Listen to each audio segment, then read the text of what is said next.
Never in the history of Celtic Football Club will there have been so little fans in the first two games of us winning the league, being able to watch the fans. Think about that for a minute. The first game there's only going to be 1,400 fans. The second game after the split there's going to be 0 fans. But Celtic Football Club seem to think that's acceptable. Tell me in the comments what you think about the fact that we will have very little fans watching their team conquer Scotland and become champions for the second time in a row. Yes, the split is out. The confirmation of the fixtures has been released at last. Sunday the 7th of May, there is a 2:15 kick-off at Tynecastle.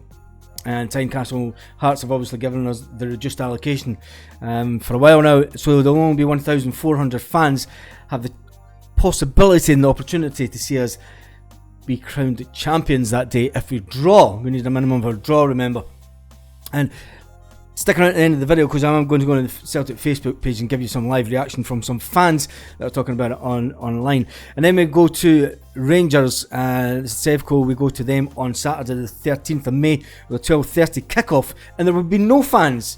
Due to the fact that Celtic and Rangers both had a bit of a fallout on the safety of fans at Ibrox. So Celtic decided to take no tickets due to the concerns of safety for the fans, and Rangers then did the same with the last game that they had at Celtic Park. The next game is Saturday the 20th of May, and it is the only 3 o'clock kickoff, so it's the only time that you're going to get a good day at Celtic Park with your friends and family. An early one, get there through early. There'll be a lot of good stuff going on that day, I suspect, from Celtic, and that's the 3 o'clock kickoff on the Saturday the 20th of May against St Mirren. And then we have the midweek game on Wednesday the 24th of May, which is away to Hibernian. Hibernian is always a good away ground to go to. It's always a good away day, but the fact it is a midweek game as well, and there's probably got a lot of people taking time off work to maybe go for a few pints beforehand. And then the final day of the season, we get Aberdeen. I'm hearing that Aberdeen aren't happy whatsoever the fact that they're having to come and play Celtic for a third time at Celtic Park in a season. This is where the split becomes a complete farce, if you ask me, and I think it's really something that it really needs to be shot of. It's a few years we've had it now, and to me, it is just a complete nonsense. The fact that it's been delayed over 24 hours so that Police Scotland and Sky can get together to determine when we actually play the games, rather than the supercomputer. Yeah, the supercomputer pulls things out of a hat, never. But Aberdeen aren't happy with the fact that they're having to come to Celtic Park for the third time this season as they look to finish the job securing European football. Aberdeen are on a fine run of form, so it's probably one of the hardest games that we'll have, and they will be still fighting for things in third position. So let's jump on to the Celtic FC Facebook.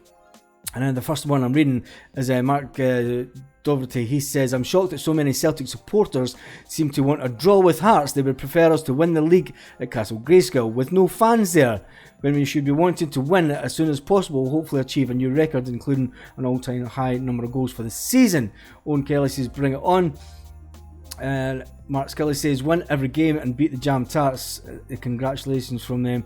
The thing is, even happened last year, it's happened in seasons before. Rangers have not given Celtic a guard of honour because they're that pathetic as a club and they're that narrow-minded. They haven't given us a guard of honour, so they won't give us a guard of honour again because they're just absolutely there's nothing.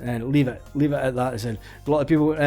27th of May surely be trophy day. Let's go. Yep, Connell says that it will be trophy day. You'll get the trophy the last day of the season. Dan Jones says, "I see 6 wins. Win the league at Swinecastle, and then the honey a draw at Hearts just for a wee laugh." I'm sure it's a fact if we get a draw we still win the league. Anyone knows when the tickets for the last game of the season will be on sale. Quite a few people say draw at Hearts. I sense a Hearts win. It's going to be funny if we get a draw at Hearts and then I need a draw at Ibrox to win the league. I would be very careful with what you're wishing for, because it could be the fact that we don't actually win the league. Hearts have got everything still to play for, so they'll come out having a real good go. We aren't in the best form just now. You have to remember that. I mean, we have been winning, but you look at the way we've been winning. It's not been nice. But hopefully this will give the fans and the players enough that they need to know. Aaron Gray says, "I know we only need 1 win, but I would love to, if the situation rises where we beat that lot at Ibrox, it would be the cherry on the cake." Tell me your thoughts in the comments. What do you think about the final games of the season? We do have only 2 home games. You knew that was going to happen. It's unbelievable. Aberdeen are in an uproar about the fact that they have to play at Celtic Park for a 3rd time in the season.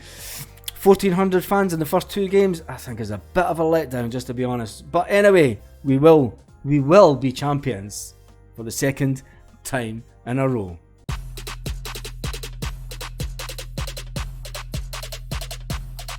Lit. Roll up to the party, roll up to